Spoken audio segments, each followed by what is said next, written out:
Welcome to the Panic Room, where we talk about all things panic-inducing.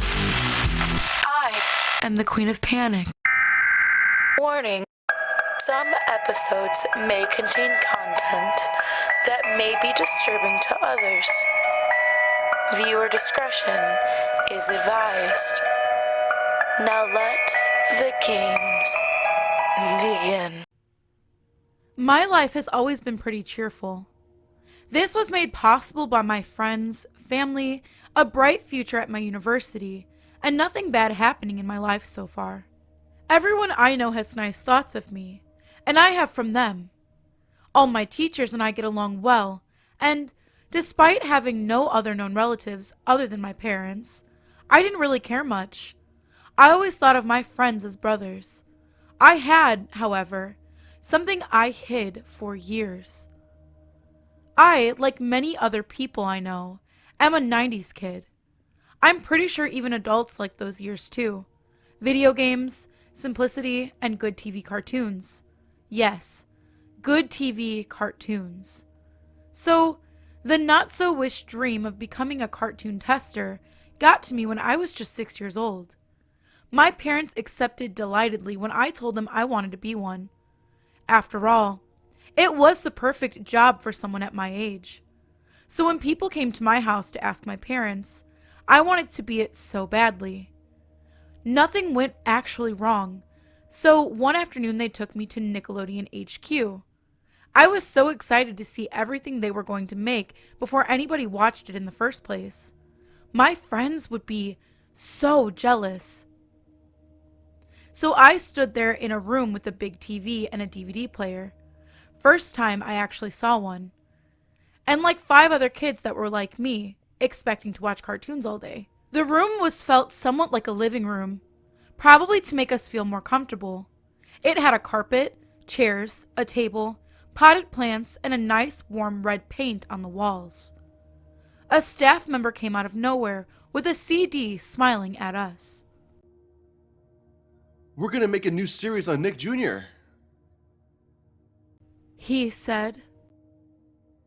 If you like it, then we'll send the first season to your parents in no time. He said with a cheery tone. All the kids and me started celebrating as the man inserted the CD inside the DVD player. I'll be back in a while. He said with a bright smile as he left the room. The TV went on a static screen, which was odd since it was the newest they had selling at that year. It went static for a while and it started to show a warm fireplace burning. The camera then showed a whole room. No music was heard at all, nor did it introduce anything. The camera showed a chair faced at the window, showing stars and a night sky.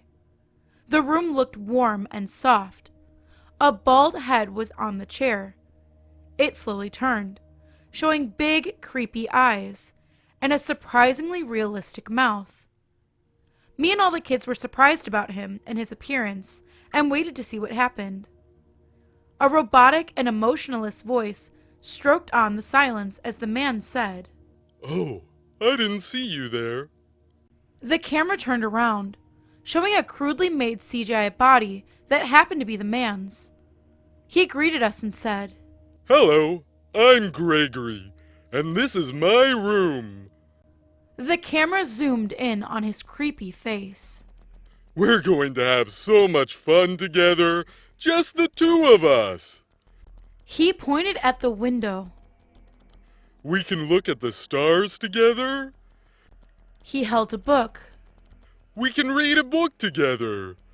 The camera went to the perspective of the fireplace as Gregory said, "We can stare into the glorious flames of the fireplace together." The silence crushed instantly as all the kids looked confused and looked to each other. We waited for a while as Gregory's face stared from the chair into the fire. His face suddenly appeared again, and the camera slowly zoomed in. "But no matter what we do, it will just be the 2 of us. and no one else in this room. Just me and you. No parents, no police. No one can hear you scream. Distorted background music started playing as his face got closer and closer. Not only that, but his voice and the background itself started to get weird as transparent flames took over the place.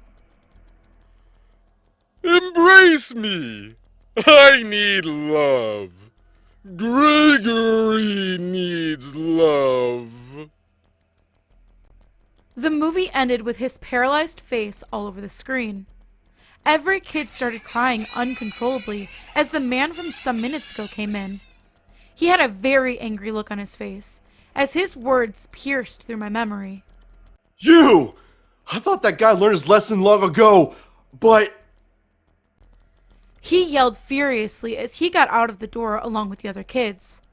The screen went blank as I secretly took the CD.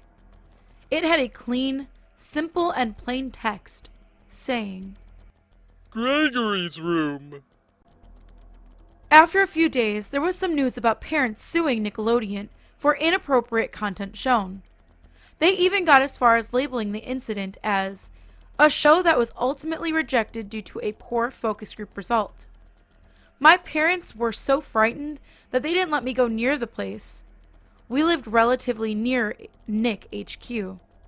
Until then, I kept the CD with me, hoping to understand, one day, the meaning of such a dreadful creation. If you have any stories that you would like to see narrated here on the channel, please go into the subreddit and submit them there. The link is in the description. Also, we do have a Discord now. Thank you so much to Creepy Clown Girl for putting it together for us. You can come hang out with me and other narrators and get the party started, get spooky with us. That link is also in the description as well. And last but certainly not least, I wanted to introduce the King of Panic. We have a lot of brand new content coming soon with him in it. He is very talented. He does not have his own channel. He just kind of wants to be a part of this. So if you would like to hear from him once you start and you like his voice, stay tuned here. And as always, thank you for visiting the Panic Room. You have successfully made it to the next portion of your tour. Please stay tuned for your next prompt. Click the like button and subscribe to receive notifications for when the next portion of your tour is ready to join. Thank you for watching. Don't let the panic drown you.